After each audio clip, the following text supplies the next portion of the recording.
By late October, it started getting cold.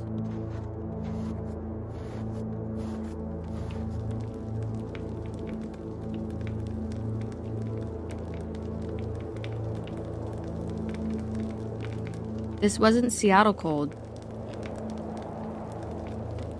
This was desert cold.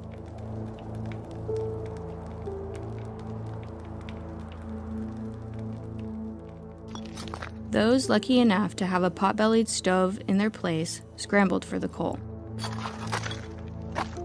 More family members meant more hands and more coal.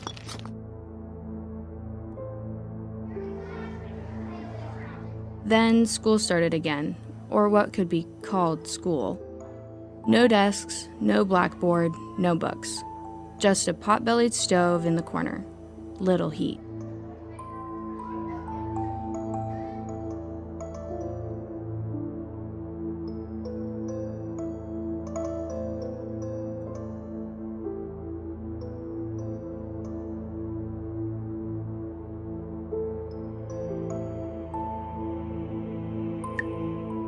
And in November, the rains came.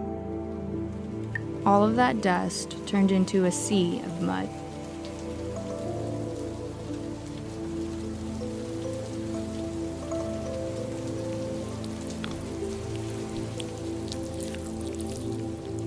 And ended up inside.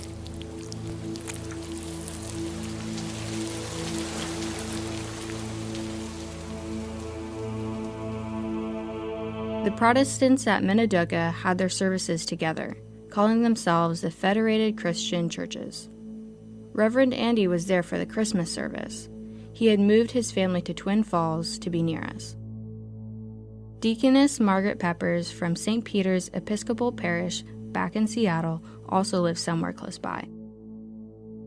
When Reverend Andy lived in Twin Falls, we didn't know what happened to him back then. Reverend Andy went to a cafe in Twin Falls. He waited and waited for service, and the cafe's owner came and threw the Reverend Andy out.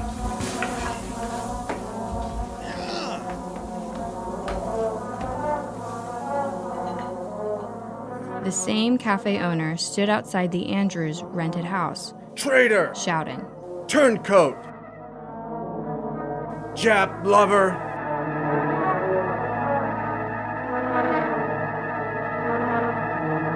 Then the same man buys the house, forcing the Andrews to move across the street. Flat tires started happening on the blue box. All of this because some of the locals knew he was our minister.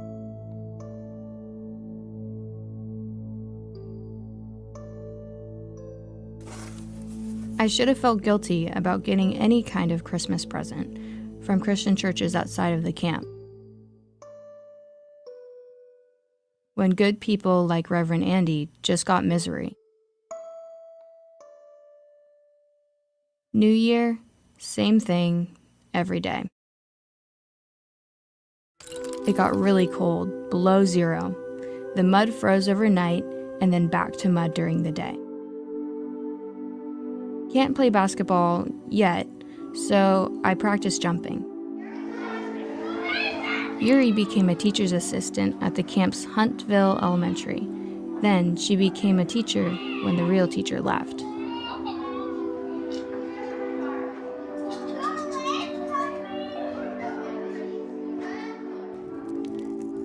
I'm at my wit's end trying to teach, because I don't know how. Should I have him march in and out like Miss Mahon did? I wish I was Miss Mahon. Aya Murakami is the teacher at Stafford Elementary, right? That's right. And Masa's her assistant, right?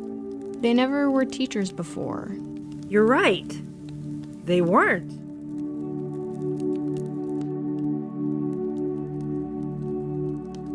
Want to take a walk to the other side of camp?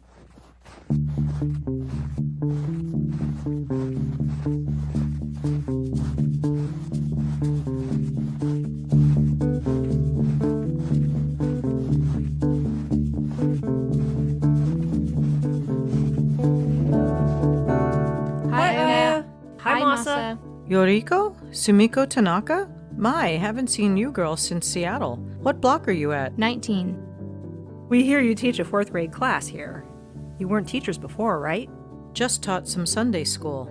I was an assistant for 2nd grade at Huntville, and the teacher left, so I'm stuck with the class, and they're totally out of control. How do you do it? We get them food or some kind of treats. But it's all part of a lesson. Fruits of the labor, that you work hard first, then get something in return. Where do you get the treats, and how can you afford it? We go into town, Twin Falls. Sure, it costs, but it's worth it.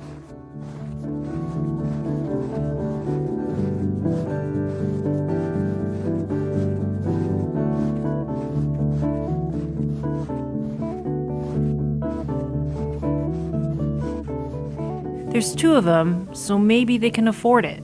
I can't. I need to get to a college. But what chance of that now?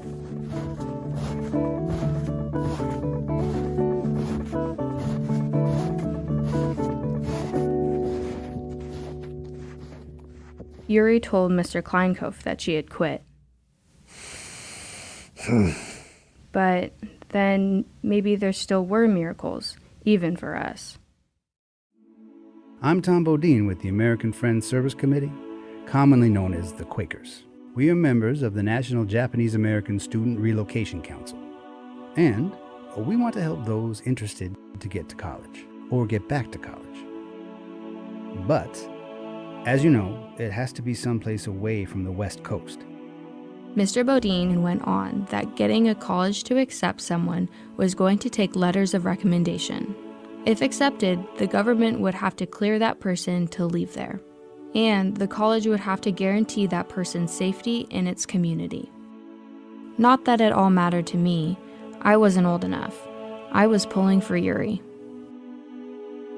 Is it safe for us out there? You will find that other places in America are not the same as what you might have experienced on the West Coast. Believe me, there are other Americans who see you as fellow Americans. Try it. Get out of here and see for yourselves. By February, the U.S. Army came recruiting for volunteers from all the camps, including Minidoka. And a few weeks later, all 17 and older had to fill out an application for leave clearance. To get out of Minidoka, 2 questions determined our loyalty to America. One question was if we would serve in the U.S. military. Some of the fellows, like Harry, said that we had to prove our loyalty. Because we weren't seen as loyal, that's why we ended up there. Maybe doing so would get their families out of that camp. Others argued, how could we fight for a country that did that to us? The other question asked if we would renounce any loyalty to the Emperor of Japan. For most of us kids born in America, we had never had any connection with Japan or the Emperor, other than our parents were from there. How they answered 2 questions labeled if they were loyal or disloyal to America.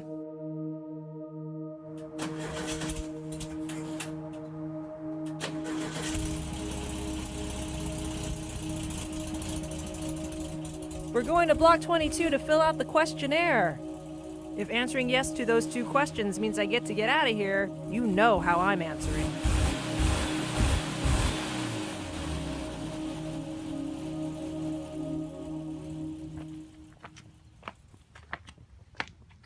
Mr. Bodine started coming around to our quarters to help Yuri get into college. One time, he brought a friend. Sumiko, this is Father Tibazar. Were you familiar with the Mary Knoll School back in Seattle? He was the pastor there. Oh, on 16th and Jefferson? That's right. I've brought Father along to translate the more detailed aspects of Yuri's college application to your parents. This man? Speaking Japanese? I had to hear this. How we pay? And where she live? The friends will set her up when she arrives.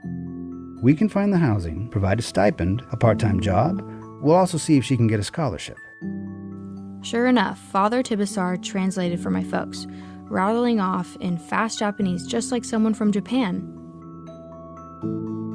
You have a good batch of recommendations here, and those which attest to your American loyalty. Silly thing to have to do. Exactly. One from Arthur Kleinkopf. As the education superintendent here, that'll go a long way. I'm really grateful for that, being that I couldn't handle a second grade class. Well, he sees something in you and knows the conditions you were under. Think about a college you'd like to go to. If you like, we can target Philadelphia area schools. And we'll help you get a sponsor to get you over there.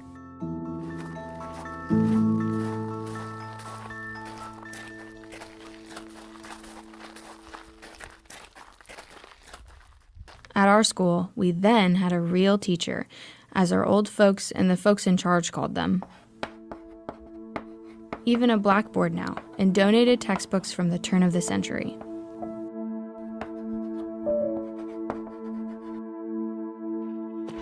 Some weeks later and after school, what was Yuri so happy about? Like I hadn't seen in a long time. Temple University! Philadelphia, Pennsylvania, here I come! Harry had already left to join the U.S. Army in the Japanese-American 442nd Regimental Combat Team. He and Yuri agreed to meet up again after the war. We'll be teachers somewhere in Seattle after this is over. Well, hope everything turns out okay when you get back home. And, Sumi, you be one high-toned basketball player, okay? You got it. Goodbye! Bye!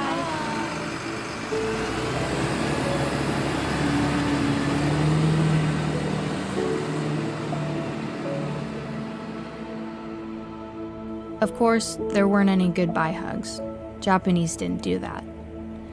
I wanted to hug my sister and not let her go, but she got the chance to get out of there and be a part of America again. Who could blame her?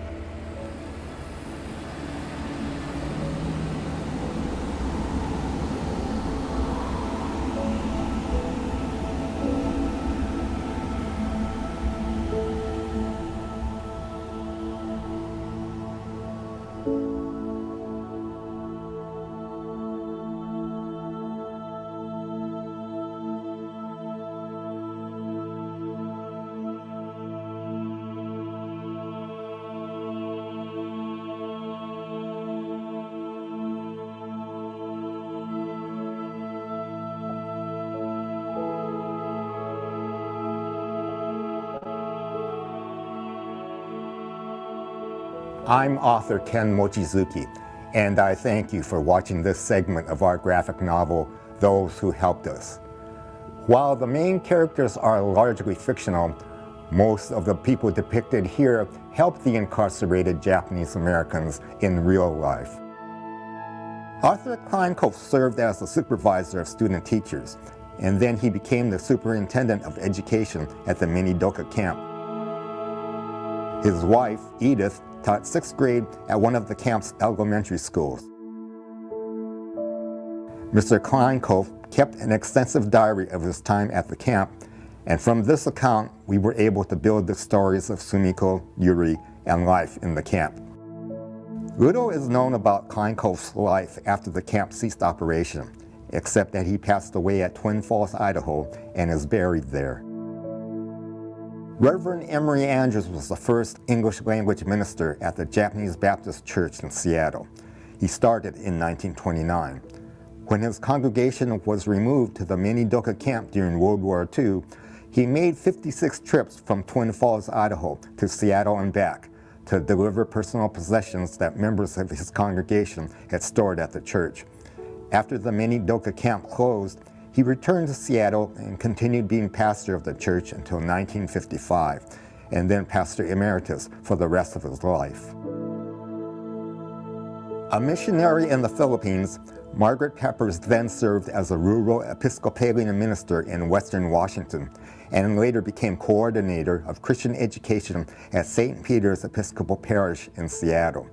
She lived near the Minidoka camp to continue ministering to her congregation. She is known as the only white Episcopalian minister to work in the camps for Japanese Americans during World War II. After the war, she departed to Arizona to work among the Navajo tribe. Tom Bodine attended Quaker schools in Philadelphia. At the outbreak of World War II, he assisted German refugees at Hartford, Connecticut. Joining the American Friends Service Committee, he became the field director for the National Japanese American Student Relocation Council. He is credited with resettling some 4,000 Japanese American students and placing them into about 600 institutions of higher learning. With the end of the war, he returned to working for Connecticut General Life Insurance, his employer before the war. Ordained in 1921, Father Leopold Tibesar was assigned to become a pastor in Japan in 1926. In 1935, he was named local superior of Marino, Seattle, then went with the Japanese American members of his congregation to Minidoka. In 1945, he assisted with Japanese American resettlement in Chicago, returned briefly to Seattle, and the following year was again assigned to Japan. Returning to Seattle in 1963, he was honored by the Emperor and government of Japan in 1968 for his work among the Japanese and Japanese Americans. These are just a few examples of those who helped from across the country. These were bonds that were not so easily broken, no matter what political and racist attitudes influenced what others said and did.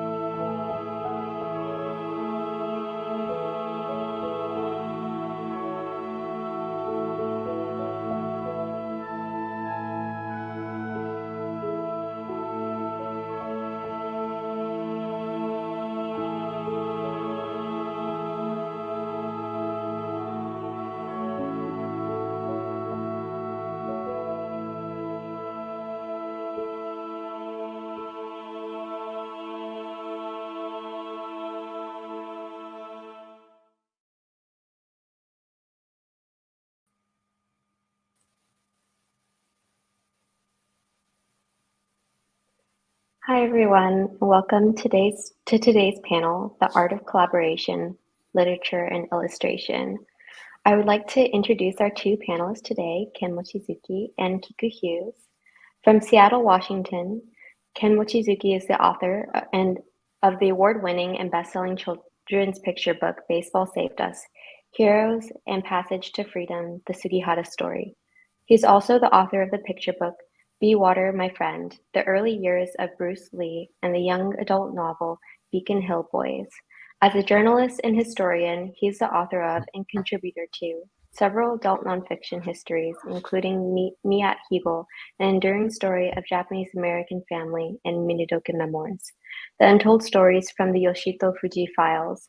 He's also the writer of The Living Voices performance piece Within the Silence and a musical version of Baseball Saved Us, staged by Seattle's Fifth Avenue Theater. Kiku Hughes is a Yonsei cartoonist based in the Seattle area. Her first graphic novel, Displacement, was published by the First Second in 2020 and was an APALA Literature Award honor title and an Eisner Award nominee. Her work explores themes of identity, queer romance, soft sci-fi, and anti-capitalist futures. So welcome, Kiku and Ken. Hey, Rene.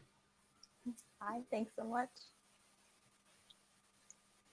So I truly enjoyed reading Those Who Helped Us, especially as it was my first time reading and learning about the roles of the helpers in JA incarceration history. What led you to want to tell this story? Well, actually, it was decided for us. There was an open call towards the end of 2017, for author and illustrator to do first graphic. It was part of a 3 graphic novel series, and the first one was about the Nisei veterans called Fighting for America. And the second was about the resistors, 3 stories about the resistors called We Hereby Refuse. And then they were going to do the third one, final one, on the non-Japanese who helped those of Japanese descent during World War II. So I sent in my proposal, and then I assume Kiko, you did the same thing, do the same process. Yeah. And then it was in February 2018 that we were notified that we were hired for the project, and so there it went.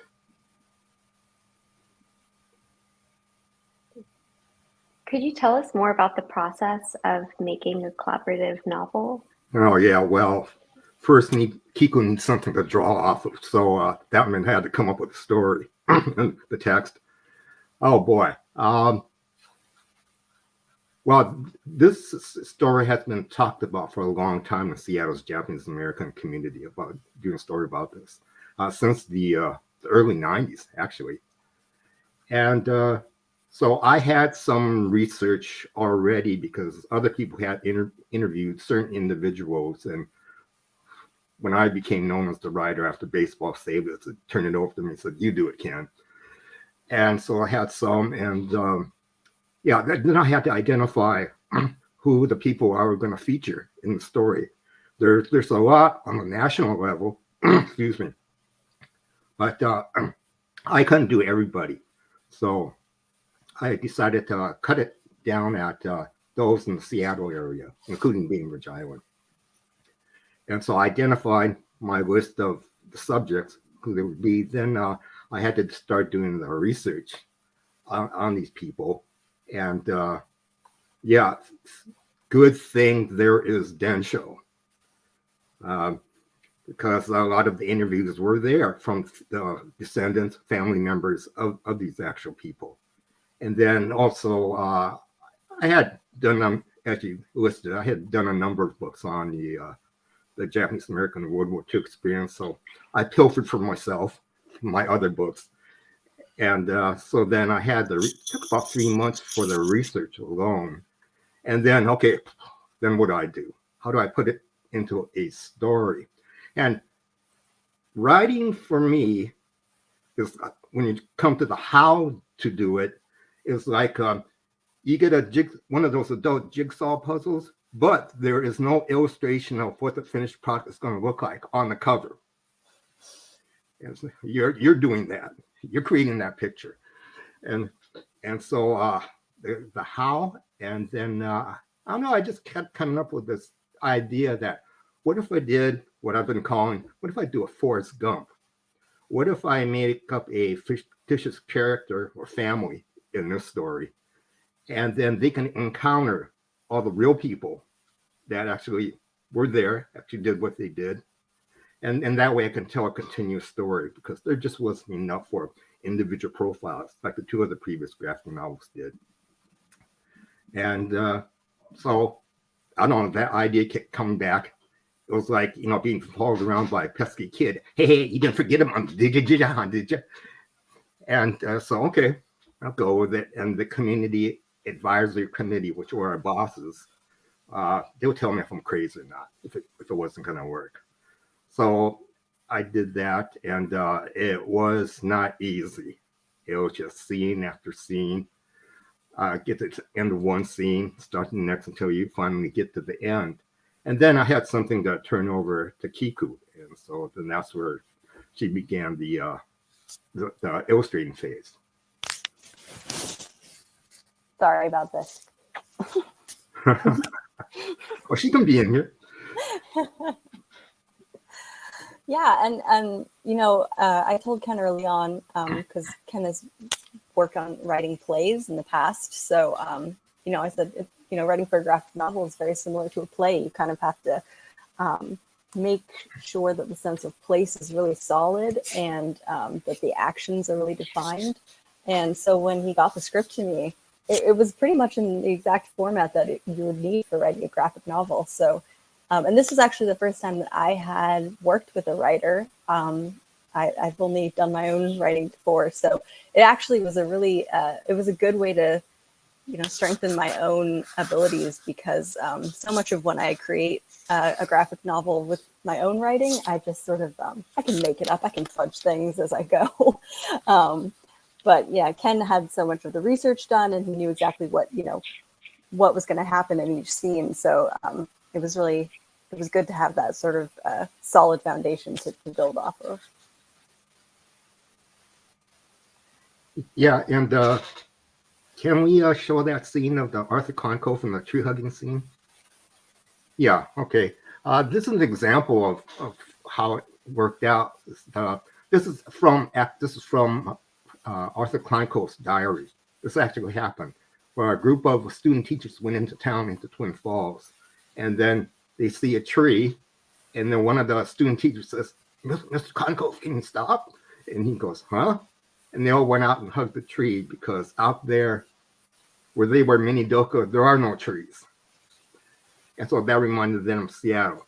But this was one case where I was able to take an actual scene. So all the actions and what happens in the story, I had to be able to prove. They had to be based on real events, and especially what the helpers did and other aspects of the camp story. And so I inject our Forrest Gumps, Yuri and Sumiko riding in the backseat of the car. When actually I think there was 3 in the car in real life, but added our Forrest Gumps, and then we do that scene. Can we bring that page back up? Okay, yeah, and as I mentioned in the past, the last frame there on the right, that's my favorite of Kiku's drawings, because it's done in silhouette, and Mr. Kleinkoff is standing at a distance from the Nisei girls, and he's just watching what's going on. And then, being that one of the figures has her arms raised like that, I mean, it captures the whole joy of that scene. So, yeah. So that was the whole process. So that's why I have all these end notes at the end of the book, and you see the citation numbers, those little numbers throughout the story, they refer to the corresponding end note in the back. And even stuff like when they're at Puyallup, and some Nisei guys are high jumping near the barbed wire fence. That's based on a true story. Also, it's cited in the story, and those guys jumped active resistance, and they were like trying to make the guard nervous that they were going to have to jump over the actual fence, and like have no showers when they first get there, and have to use 2 tubs, one to put your body in and another to put your feet in. That's based on the true event also. Wow. It's really interesting to hear how much of the actual scenes are based on stuff that actually happened. I didn't know that those specific scenes were based on real events. Yeah, well, most of it is. Kiku, this is a question for you. What do you think are the benefits of having J incarceration history and other histories told through graphic novel form specifically? Yeah, this is sort of my passion subject. So if we could bring the slideshow back, I'll talk a little bit about sort of the process of making this story into a graphic novel. And this is a little bit broader than just this graphic novel, but I think it applies. When you're doing a really research-heavy topic like this, and Ken did most of the research in this one. Thank you for all your diligent work, Ken. But there's all these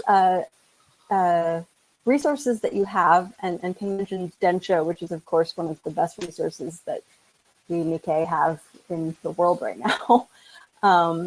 But you have to pick and choose sort of which resources you're going to really draw from, and things that that make it tricky to do research on this specific topic and topics like this are that so many of the primary source materials that we have are really skewed. You know, we have newspapers, we have official government documents and things like that, you know, we typically think of as these reliable primary source materials, but of course they're full of bias and racism in their own ways, in both in what they report and how they choose to report things.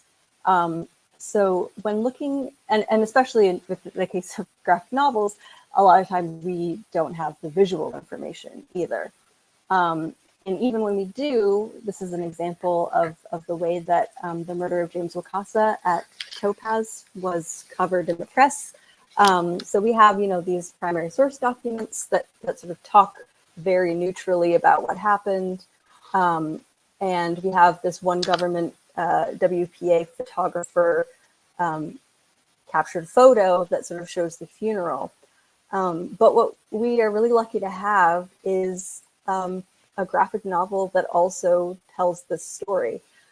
So I'm going to skip ahead to Mina Okubo's Citizen 13660 was a huge inspiration to me as a graphic novelist telling stories about Japanese American incarceration, because it was the first book published by a Japanese American about their experience at camp. And it was a woman, which is really cool too.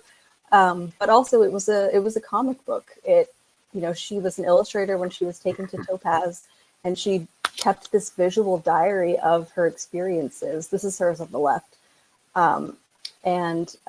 You know, it wasn't just illustrations. Obviously, the camp was full of really talented artists like Shiro Obata, who also depicted this scene of James Wakasa's murder.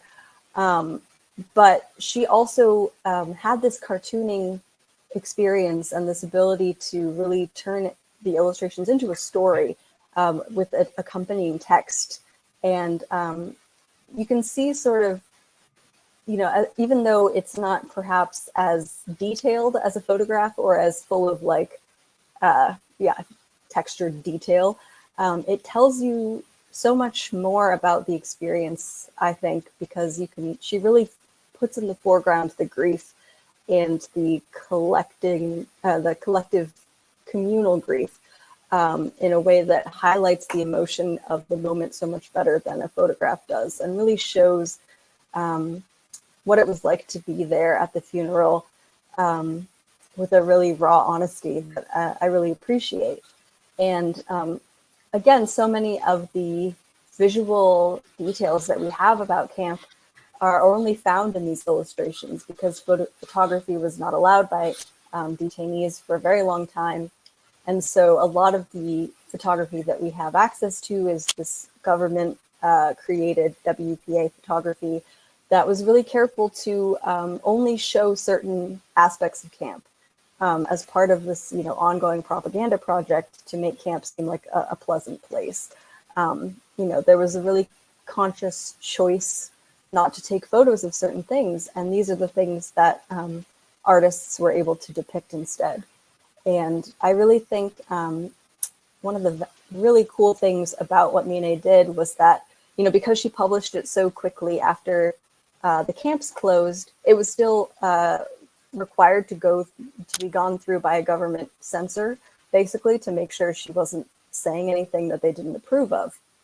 But I really feel like, and I have no evidence for this, this is just a feeling, but I really feel like she was able to depict so much more reality of camp in her drawings than in her text. Because if you read Citizen 13660, you know, the captions that she writes in her little diary entries are often very neutral and very detached.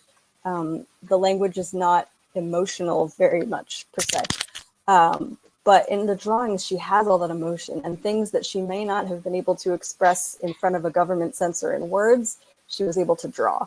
And I think that's one of the powers of graphic novels, is that in telling stories like this, is that you're telling the story not just through textual information that can be so easily misconstrued and censored, but you're, you know, when pairing it with drawings that convey an emotion, you're really, I don't know, transcending the text and making it into something more, I don't know, more usable or more translatable across generations, maybe. So specifically for this book, for those who helped us, one of the cartoonists that I owe a lot to is Eddie Sato, who was at Camp Harmony and Minidoka, just like the characters in the book. And again, because there are so few photographs of the actual camps themselves, Eddie's incredible drawings, really technically wonderful drawings, helped me understand, the visuals of what I'd be drawing.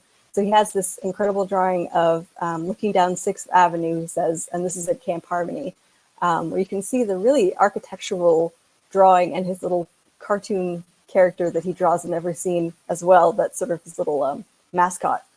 And he did a lot of work illustrating like welcome pamphlets, basically, for new arrivals to Camp Harmony. And so in doing so, he drew these incredible drawings of things that I still have never found a photograph of. Like, we had a long discussion about what the guards or what the gate at Camp Harmony looked like. And, this is the only visual record any of us could find of it. And it was drawn by a cartoonist who was, trying to help people navigate this place as they arrived. So, telling the story in the form of a graphic novel, not only, helps it become more accessible to different grades and different reading levels, and especially a graphic novel like this one in the Whole Wing Luke series, very much geared towards education and younger audiences. But it's also like just in the history of telling Japanese American incarceration stories, it's been through cartoons since the beginning, and cartooning as a way of preserving this memory. I think, I don't know, it's very special to me. Thank you so much for sharing.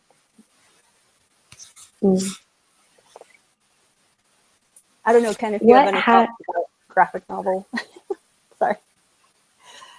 No worries. Oh, well, Rene, are you going to ask about collaboration? Yeah. I was going to ask about collaboration. Oh, okay. I was going to ask you about what has your experience collaborating on this novel? Like, what has it taught you? What have you learned from it?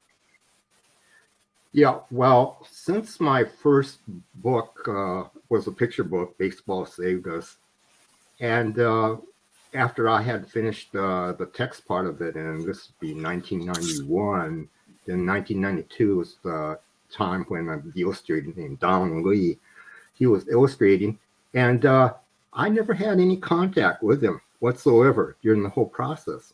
And then I later learned, like years later, the editor, who was also a publisher at the time, he said he had kept us apart on purpose because he didn't want me interfering with the artists in any way.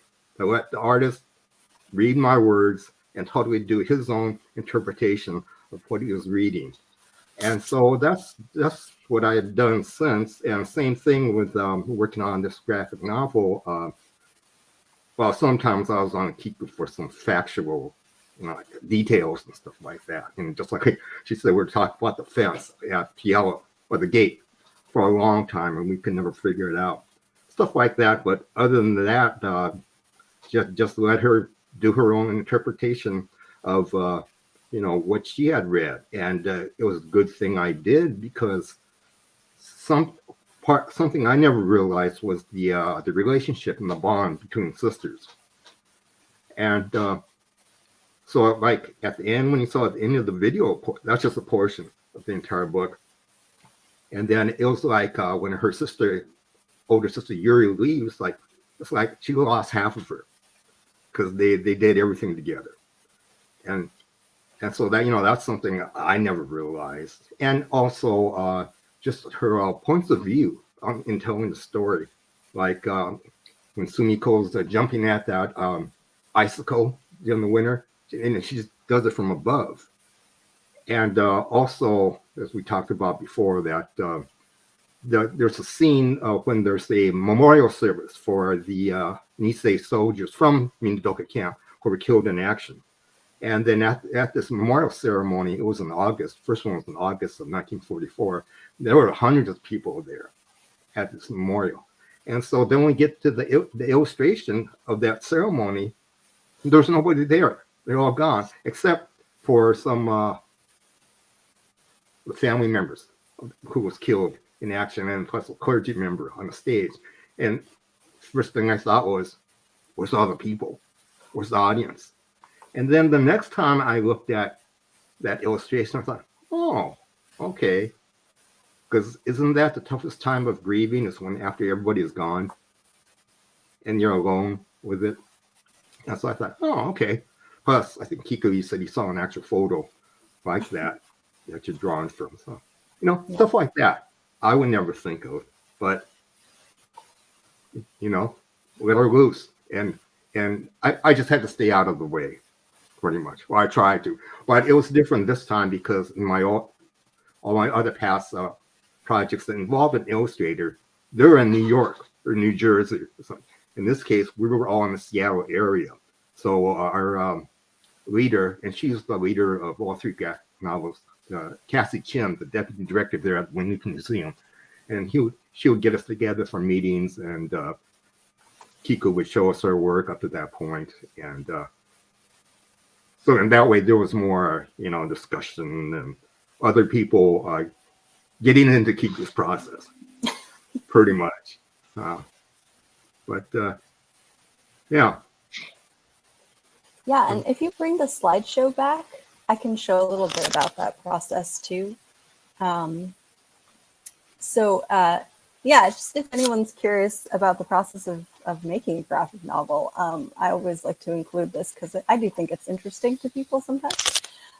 So basically, after Ken gave me the script, my job was to figure out how it was going to break down into pages and into panels. And the way that I do that is a process called thumbnailing, which is sort of like the outline stage if you're writing a prose novel, where you just really quickly rough out where people are going to be, what the panels are going to look like, where the dialogue is going to go. So you can kind of see the whole book before you actually start sitting down and drawing it. And that's really helpful, especially when collaborating, because it's a quick way to show, how I, as the illustrator, was reading a scene, and then have Ken look over it and make sure that things weren't completely wrong. One example that I always think is funny, I included it, I forgot to include it, I'm sorry, is there was one point where the girls were hoping to go to Twin Falls and have a picnic. And I thought that it was the city again. And Ken saw the illustration and pointed out, no, I meant the literal falls, the waterfalls that are there. And I had no idea that that was actually a real place, that there were real waterfalls there. So it's good to catch those things early. A benefit of collaborating. Yeah, exactly. It's great to hear how you both kind of learned from each other and built off of each other's work. Yeah, and it's so funny that Ken says that he didn't originally, have Sumi and Yuri's relationship be as close, because I read it and thought, oh, reminds me of my sister, especially I'm a younger sister, so especially getting to draw Sumi being kind of a little brat sometimes was very fun for me. On this page you can see a thumbnail version where Sumi's kind of sassing her sister, and they get to have a little moment. So that was really fun for me to insert those, little visual drawings of sisters sticking their tongues out at each other. One thing about the thumbnails is that when I looked at these and those first series of drawings that she had done, even though these are like stick figures, just about, I can still see emotions in the faces. So I thought, wow, yeah, this is going to be good. Thanks. I have 3 questions from audience members that I would like to ask. Okay, so for the first question, What grade levels do you see as your readers? Well, maybe other people know this better than I do. Those that are teachers or have kids. What would you say, Kiku? Maybe 5th grade and above? Yeah, I think they were aiming at, grade school audiences, so probably like 4th to 6th grade. But, I think one of the things about graphic novels is the misconception about graphic novels is that it's just for kids. Whereas, I think there's a lot of value in adults reading graphic novels as well, especially because, again, it's a different type of reading, and it's a skill that I think is important to have, is the sort of visual literacy of understanding how images and words create a meaning. It's not something that we always get presented with as adults. So I would say all ages. Next question is, how have non-Nikkei received those who helped us? What interest has been expressed amongst non-JA readers, and what have been their responses? Oh, good question. I think they like it mostly just as a story. But I really haven't heard too much feedback on it. How about you, Kiku? Yeah, I don't know. It's been hard because, it came out during the pandemic. A lot of these events are virtual. And so, yeah, it's hard to sort of get that feedback directly from people, or to know, if they're Nikkei or not, just from a comment on a webcast or whatever.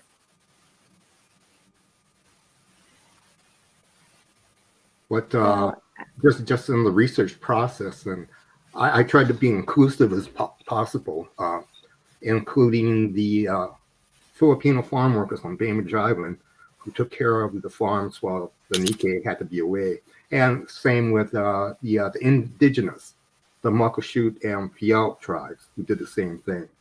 So I think all these other groups that we're covering were appreciative that we were including them in the story. And I will say that one organization that doesn't get enough credit even to this day was the American Friends Service Committee. They, as you saw in the story, Tom Bodine placed some 4,000 Nisei students in schools across the country. Wow, really? Yeah, they did a lot for the Nikkei when others wouldn't. Absolutely. They got my grandmother into college out of Camp in Topaz. Oh, okay. Yeah. It was really great learning I know at the back of the book, it actually shows their descriptions and what they did in real life. And reading that to me was very powerful because, seeing them throughout the story and then seeing the actual people that were the inspirations for those characters was really great. Oh, Kiku, I know you have another graphic novel displacement in Ken. You recently published the book Michi Challenges History. Could you tell us a little bit more about your other works? Let's do Ken's slideshow now. You can go first. Okay. Yeah. This Nishiro Wagelin was the author of this book called Years of Infamy. It came out in 1976. Read of this book, and because of Michi Wagelin, because she exposed things that were done by the government to make the camps and forced removal possible that hadn't been seen before, because she spent about 8 years total researching, writing, and trying to get published. And she spent a lot of time at the National Archives and the Franklin Delano Roosevelt Library and Museum in Hyde Park, New York. And another whole objective of hers that she had said was she hoped to make Nisei angry about the camp experience, and she succeeded. But her whole life was just it's an amazing story. And the more that I started learning about her, I was like, wow, yeah. And the main, well, I scoured the internet clean practically and asked people who knew her. And then I had to go to the Japanese American National Museum in Los Angeles because that's where her collection was at. And Kimiko, can we get to the next image? Okay. And an example is this. While Michi grew up on a farm, Brentwood, California. It's not the swanky Brentwood neighborhood of Los Angeles. This is a small farming town between Oakland and Stockton. And she grew up there. Then she was taken, her family, to, first they ended up in the Turtle Rock Assembly Center, and then they ended up at Gila River Camp. And Michi was an exceptional student leader. And for that reason, she was chosen to be one of the students to greet Eleanor Roosevelt when she visited the camp, along with Dylan Meyer, who was the head of the War Relocation Authority, the government agency that was managing and operating the camps. And the photo that you usually see of them visiting is Eleanor Roosevelt and Dylan Meyer walking down this kind of ramp with the students on each side. And then in Michi's collection that I saw in their archives, I mean, talk about being inside the gold mine, because boxes and boxes of stuff. And I spent 2 whole days without a break going through all that they had because I was scared I wasn't going to get to all of it. And so one was this photo that nobody has seen, nobody else has ever seen, of 2 Nisei teenagers talking with Eleanor Roosevelt. And Dylan Meyer just happens to be walking in the background, but you know, he's totally visible. It's almost like a setup, like movie shot, camera shot or something. So, and also what was so valuable was Michi had identified who people were in photos by writing on the back or on the bottom of the photo. So it was like, oh, wow. And another example is, next photo, please, Kimiko. Yeah. This is a camp staff member's house. And then I included this because she wrote at the bottom, one of the glaring inequities between the administration and the administered was the better built housing, furnished housing for Caucasians. I guess that's all air conditioning and everything when Gila River would hit up to 120 degrees in the summer. And because of all the dust there, Michi would contract tuberculosis. And she was in tuberculosis sanitariums twice in her life. And next photo, please, Kimiko. And then this is another one you don't usually see. It's Michi and her sister Tomiko in front of their barrack building in Gila River. And probably why Eleanor Roosevelt visited Gila River, because it might have looked better than the rest of the camps. While the rest of the barrack buildings were just a black tar paper, these buildings were called white beaver board with red shingles as roofs. So it might have looked more presentable than the other camps. But then Michi was able to leave Gila River and go to Mount Holyoke College in Massachusetts. It's a women's college. And then there, she entered a campus-wide contest to design the sets and costumes for a campus production of Shakespeare's A Midsummer Night's Dream. And then she won that contest, and then she wanted to be in theater the rest as a career. And next slide, please. Yeah, here's another rare photo of they're having a outdoor class there at Gila River. And she identifies as Jim Araki, the president of the junior class, is speaking. And see, next slide, please. Yeah, okay. And then she had a career starting in 1952. Her first professional job was on a Broadway ice skating show. And so that led to a whole career and then more of a career in TV for these different TV shows. And then what were called variety shows back then. So she designed the wardrobe and costumes for some of the biggest stars at the time. Jackie Gleason, Dinah Shore, Ginger Rogers, Bob Hope. And then if you're old enough like me to remember Perry Como, she was his wardrobe designer for just about 10 years. And it was in 1968. This was like a few days after Martin Luther King was assassinated. She was watching the news show called Meet the Press. It's still on. And the Attorney General of the U.S., Ramsey Clark, was speaking. And a reporter asked him, there's rumors going around that blacks or African Americans they're building camps for the blacks or African Americans. Now, I remember hearing that when I was going to school, that rumor. They're going to put all the civil rights activists and Black Pride, Black Panther sympathizers in these camps. And then, so the Attorney General was asked, is this true? And then Ramsey Clark replied, we have never had, do not now have, and will never have concentration camps in this country. And as you can imagine, Michi went ballistic. She lost her health because of the camps. And it took everything away from her parents.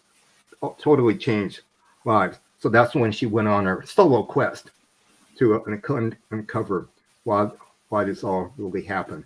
And so I really love this fold because it says a lot, because Michi contracted tuberculosis, she was forced to drop out of Mount Holyoke College when she was there on a full ride scholarship. And then, so this is from 1994 when she was honored with the honorary degree from Mount Holyoke. And the usual photo you usually see of that ceremony is her at the podium in the cap and gown speaking. But then I saw this and thought, oh, this is a lot more than just, a shot of her speaking. And next photo, please. Can you go? Yeah, okay. She dedicated her years of infamy to Wayne Collins, and that's the man on the right, who one of America's greatest civil rights attorneys. Anytime it came to taking on the U.S. government, Wayne Collins was there. And photos of him, usually you see of him like when he was younger in 1942, of him sitting in his office. Then I ran across this online, and he's now served as an attorney for Iva Toguri, who was accused and convicted of being Tokyo Rose, a Japanese radio propagandist, and she was later exonerated and pardoned by Gerald Ford.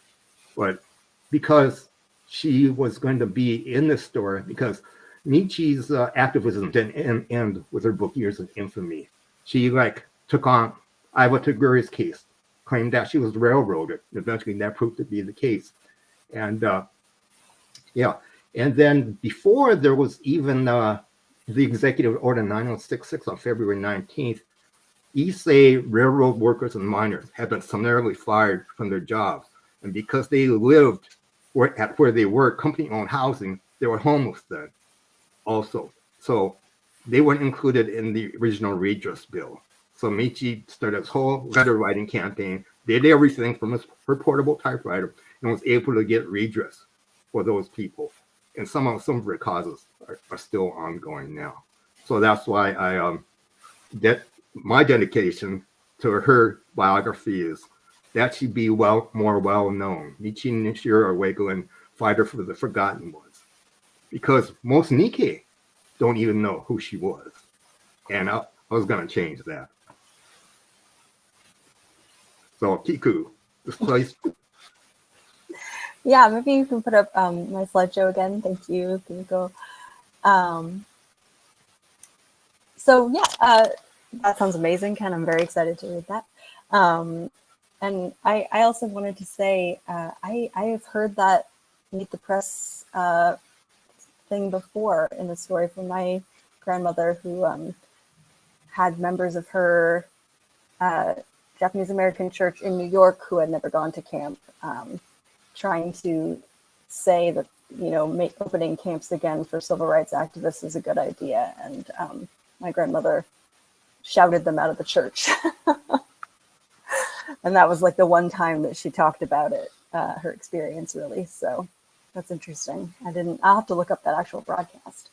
Anyway, so yeah, my grandmother's name was Ernestine Teranishi, and she died before I was born. And so Displacement, my first graphic novel, was an attempt to understand her, to learn about her life, and to understand how the camps continued to affect later generations. It's really a story about memory and the power of memory and the way that stories get passed down to us in very subtle ways. And so it's really heavily influenced by Octavia Butler's novel Kindred, in which a character who a Black woman in the 1970s is forcibly pulled back in time to live alongside her ancestors who were enslaved on a plantation. And the complicated way that she as a modern woman sort of navigates that situation. It's an incredible book. I highly recommend. It's also extremely hard to read at times, but of course it is talking about American chattel slavery, so of course that's going to be the case.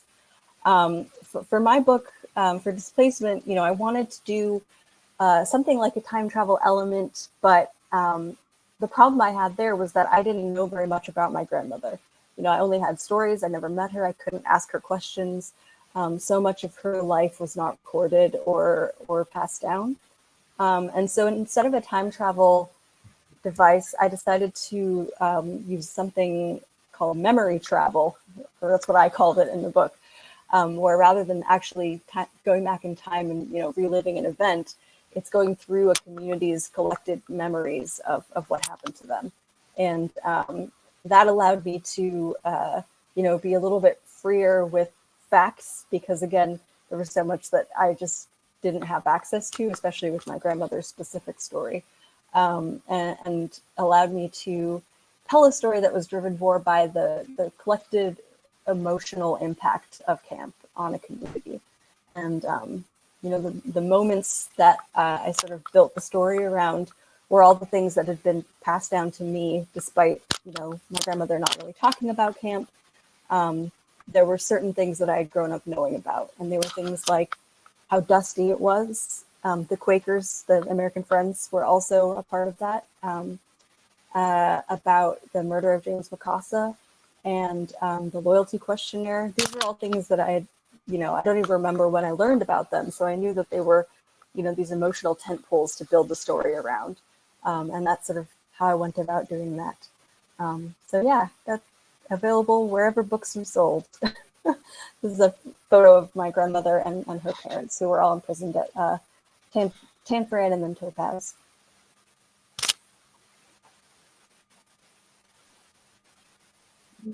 Thank you both for sharing.